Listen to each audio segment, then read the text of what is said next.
Dear students, we are starting with renal handling of water. We know that is glomerular filtration is 180 liter per day and the reabsorption of the water is 178.5 liter per day. So huge amount of the water is reabsorbed in different part of the renal tubule. Renal reabsorption of the water occurs in three ways. That is the obligatory reabsorption, there is osmotic reabsorption, and there is the facultative reabsorption. These are the three types of the reabsorption. First one, it is the obligatory reabsorption. It obligatory means এটা হতেই হবে, মানে it is inevitable. It occurs in PCT. 2/3, that is the 60 to 70% of the filtered water is reabsorbed. It is independent of any hormone, that is ADH and medullary concentration gradient. এটা মনে রাখতে হবে যে it is independent of ADH and medullary concentration gradient.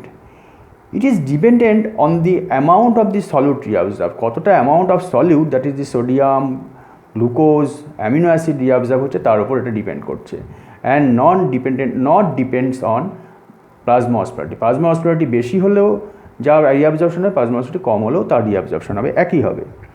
So it is the obligatory reabsorption mechanism. Sodium and other solute, that is glucose, amino acid, etc., actively reabsorb into the interstitium. So increase osmolarity of the extracellular fluid in the lateral space. Sodium and other solutes যে lateral space যাচ্ছে যখন তখন increase osmolarity হচ্ছে at the lateral space. এবার water enters through the tight junction following the paracellular pathway. So osmotic basolateral space এর osmotic content সমান রাখার জন্য আমাদের water paracellular reabsorb হবে, and water also enters due to the osmotic gradient following transcellular pathway. Paracellular pathway reabsorption হচ্ছে through tight junction, and transcellular pathway reabsorption by the aquaporin present at the both apical and the basolateral membrane. And water then enters to the peritubular capillary by bulk flow due to the high peritubular capillary oncotic pressure. এবার যে lateral স্পেসে যখন water এলো তখন কী হবে, ওয়াটারটাকে তো আমাকে এতে যেতে হবে, তোমার পেরিটিবুলার ক্যাপিলারিতে যেতে হবে, এবং সেটা কীভাবে হবে, it occurs due to the bulk flow. Bulk flow কেন হচ্ছে, যেহেতু পেরিটিবুলার ক্যাপিলারি অঙ্কটিক প্রেশারটা বেশি, আবার বেসোল্যাটারাল স্পেসের হাইড্রোস্ট্যাটিক প্রেশার বেশি, এই দুটো এফেক্ট মিলে আমার অ্যাবজর্পশন হচ্ছে, যে দুটো এফেক্ট মিলে ওয়াটার বাল্ক ফ্লোতে আমার বেসোল্যাটারাল স্পেস থেকে পেরিটিবুলার ক্যাপিলারিতে যাচ্ছে. অ্যাকোয়াপোরিন is unlike, it is present কোথায়, at the apical membrane and also basolateral membrane, and it is unlike aquaporin 2 in collecting duct. Collecting duct থাকে হচ্ছে aquaporin 2, and it is unlike aquaporin 2 in the collecting duct because it is the constantly open. এটা সবসময় open থাকে, and it is not influenced by the ADH. এটা ADH দিয়ে influenced হয় না. এবার আমরা একটু ছবিটা দেখে নিই. This is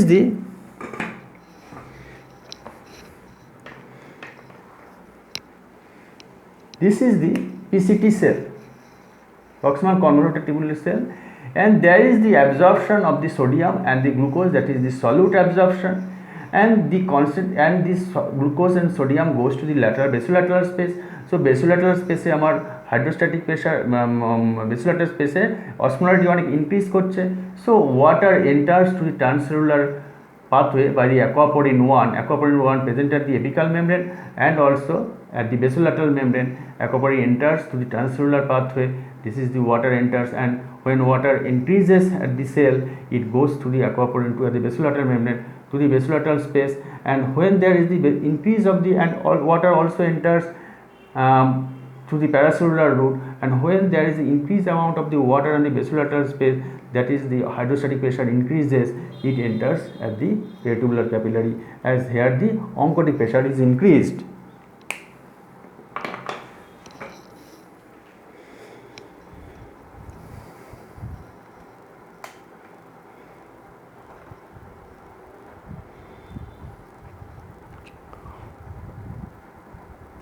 Next, osmotic reabsorption. Osmotic reabsorption occurs, it occurs in descending limb of the loop of the Henle.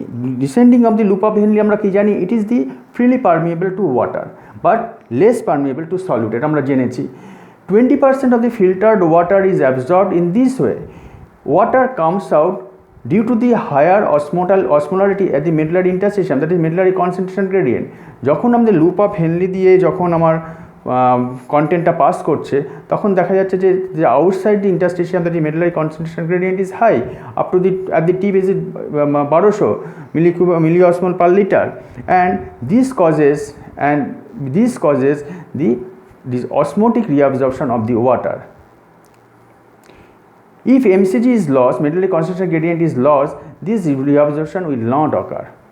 Mechanism কি, এখানেও অ্যাকোয়াপোরিন 1 আছে at the descending limb. Water reabsorbed due to the concentration gradient both in transcellular and paracellular pathway. একইভাবেই reabsorption হচ্ছে, এটা দেখালাম, by aquaporin 1 by the transcellular pathway and paracellular pathway through the tight junction. Third is the facultative reabsorption. Facultative reabsorption which occurs in the distal nephron, that is the connecting tubule, cortical collecting duct, medullary collecting duct, and 10 to 15% filtered water is reabsorbed, and it depends on total amount of the water present in the body. আমার body osmolarity যদি বেশি থাকে তখন water reabsorption বাড়বে, and body osmolarity যখন কমে যাবে তখন ওয়াটার রিঅ্যাবজর্পশন কমে যাবে, and it depends on presence of the ADH. It is totally depends on the ADH. Mechanism: ADH binds to V2 receptor in the late DCT, connecting tubule and collecting duct. It activates G protein coupled receptor S, that is GS. আমরা জানি যে G protein coupled receptor 7 trans helical membrane protein, and এখানে GS G protein হচ্ছে alpha beta and gamma, তার মধ্যে GS হচ্ছে G স্টিমুলেটরিকে activate করে, আর এখানে G স্টিমুলেটরি হয়, G ইনহিবিটরি হয়, GAQ হয়। এখানে GS মানে G স্টিমুলেটরি পার্টটাকে অ্যাক্টিভেট করে, and this causes the activation of অ্যাডেনাইলের সাইক্লেস, অ্যান্ড অ্যাডেনাইলের সাইক্লেস কী করছে, এটিপি থেকে সাইক্লিক এমপি তৈরি করছে, and this cyclic AMP activate protein kinase A, and there is the protein phosphorylation, and protein phosphorylation causes the stimulation and movement and stimulation of the movement and fusion of the intercellular aquaporin. সেলের ভেতর যে aquaporin 2 থাকে সেগুলোকে sell মেমব্রেনের মধ্যে inbuilt করে, that is the upregulation, or the it is also called the externalization. It is called the upregulation or externalization of the aquaporin 2, and this causes the water enters within the cell by aquaporin 2.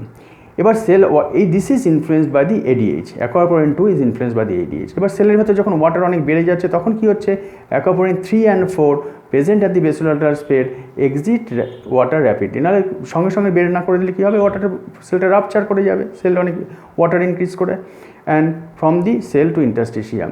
But it is not, aquaporin 3 and 4 not depends on ADH. Water then enters to the peritubular capillary by the bulk flow. আমরা এবার ছবিটা দেখে নিই।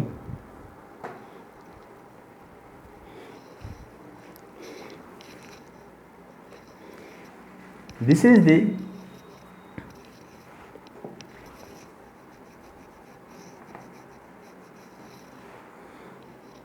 is the distal convoluted tubule, late distal convoluted tubule, connecting tubule, collecting ducted cell.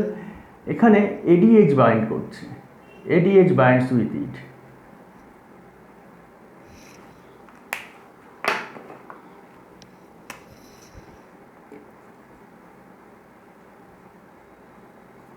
ADH binds with this receptor.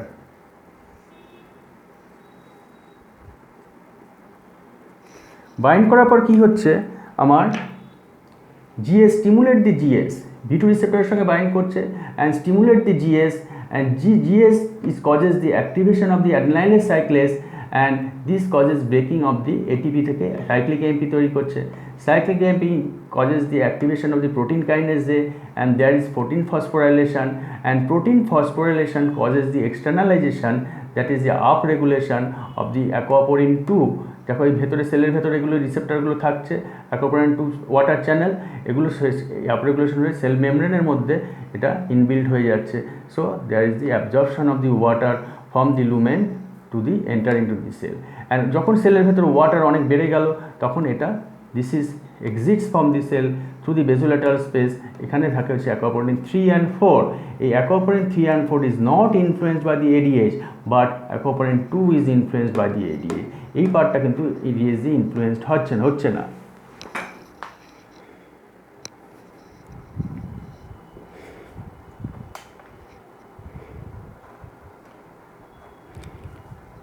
এবার আমরা আসি applied. In diabetes insipidus there is no ADH.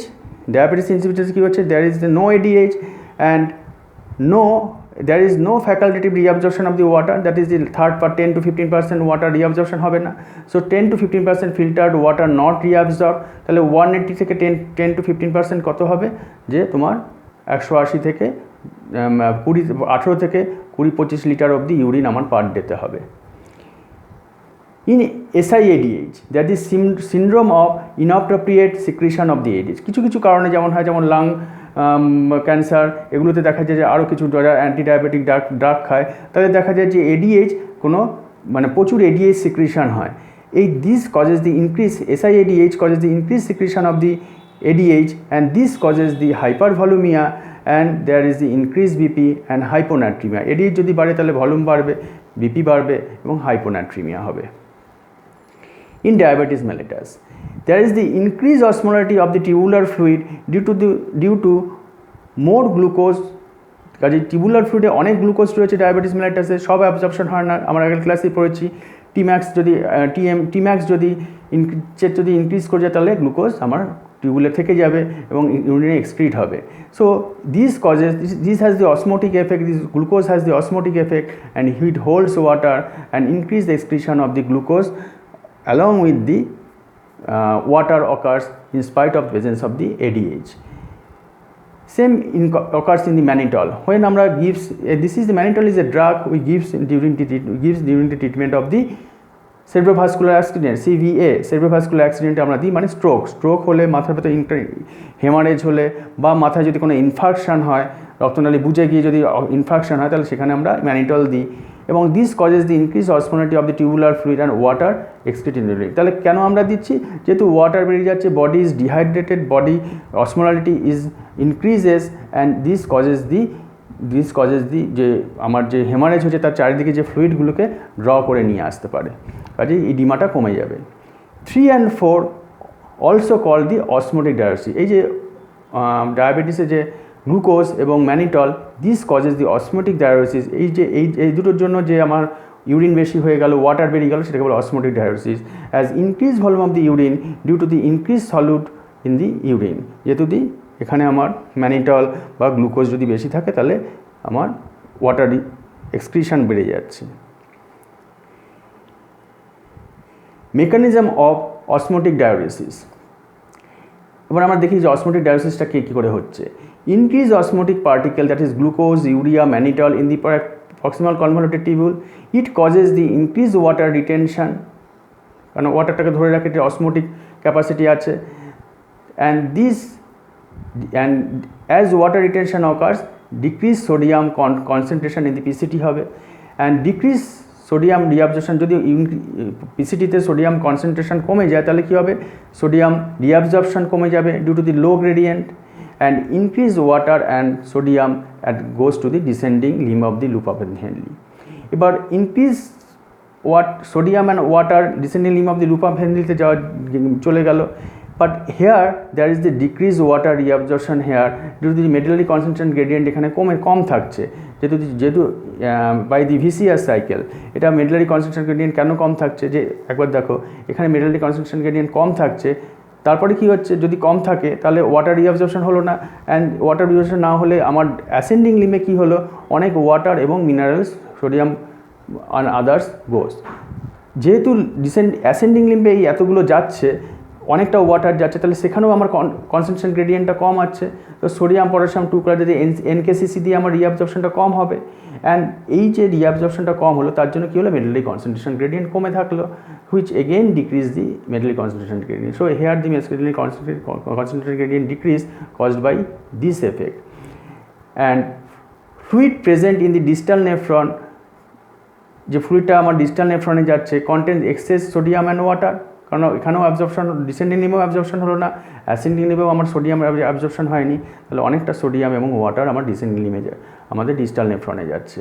And this causes decreased water reabsorption in the collecting duct due to the impaired medullary concentration gradient, কারণ এখানে metallic concentration gradient impaired হয়ে গেছিলো, কাজে তার জন্য water reabsorption at the collecting ডাক্টে কমে গেল। And this causes the large volume of the urine produced containing large number of the osmotic particle and like the electrolyte, particularly the sodium। কাজে এখানে অনেকটা glucose and amino acid and urea, mannitol এ সমস্ত সঙ্গে আমার water এবং কিছু electrolytes like sodium আমার ইউরিন দিয়ে পাস হয়ে গেল। And this is called the osmotic dialysis. তোমরা বুঝলে, মানে আমার যখন গ্লুকোজ, ইউরিয়া, ম্যানিটল এরকম অসমোটিক পার্টিকেল পিসিটিতে বেশি থাকছে, তাহলে ওয়াটার এটাকে আরও ওয়াটার রিটেন করে রাখছে, সোডিয়াম কনসেন্ট্রেশন কমে যাচ্ছে এটা পিসিটিতে, সোডিয়াম রিঅ্যাবজর্পশনটা হচ্ছে না। সোডিয়াম রিঅ্যাবজর্পশন ভালো না হলে কী হচ্ছে, আমার ডিসেন্ডিং লিম্বে সোডিয়াম ওয়াটার দুটোই বেড়ে থাকছে, কিন্তু ওয়াটার রিঅ্যাবজর্পশন হচ্ছে, water freely permeable, but water reabsorption হচ্ছে না, কারণ মেটালিক কনসেন্ট্রেশন গ্রেডিয়েন্টটা কম। অ্যান্ড মেটালিক কনসেন্ট্রেশন গ্রেডিয়েন্ট কম থাকার জন্য ওয়াটার রিঅ্যাবজর্পশন হচ্ছে না। সো অ্যাসেন্ডিং লিম্বের লুপ অফ দিয়ে যখন যাচ্ছে সেখানে অনেক ওয়াটার এবং অনেক মিনারেল, সোডিয়াম, পটাশিয়াম এই সমস্ত থাকছে, but sodium, potassium 2 chloride reabsorption হচ্ছে না বাই দি এনকেসিসি, কারণ এখানে আমার কনসেন্ট্রেশন গ্রেডিয়েন্ট যেহেতু মেটালিক কনসেন্ট্রেশন গ্রেডিয়েন্টটা অনেক কম। এবং অ্যান্ড দিস কজেস দি তোমার ডিস্টাল নেফ্রনে অনেক ওয়াটার এবং সোডিয়াম চলে যাচ্ছে along with the সলিউটস, that is the osmotic particles, and this causes the huge amount of the this particle excretion.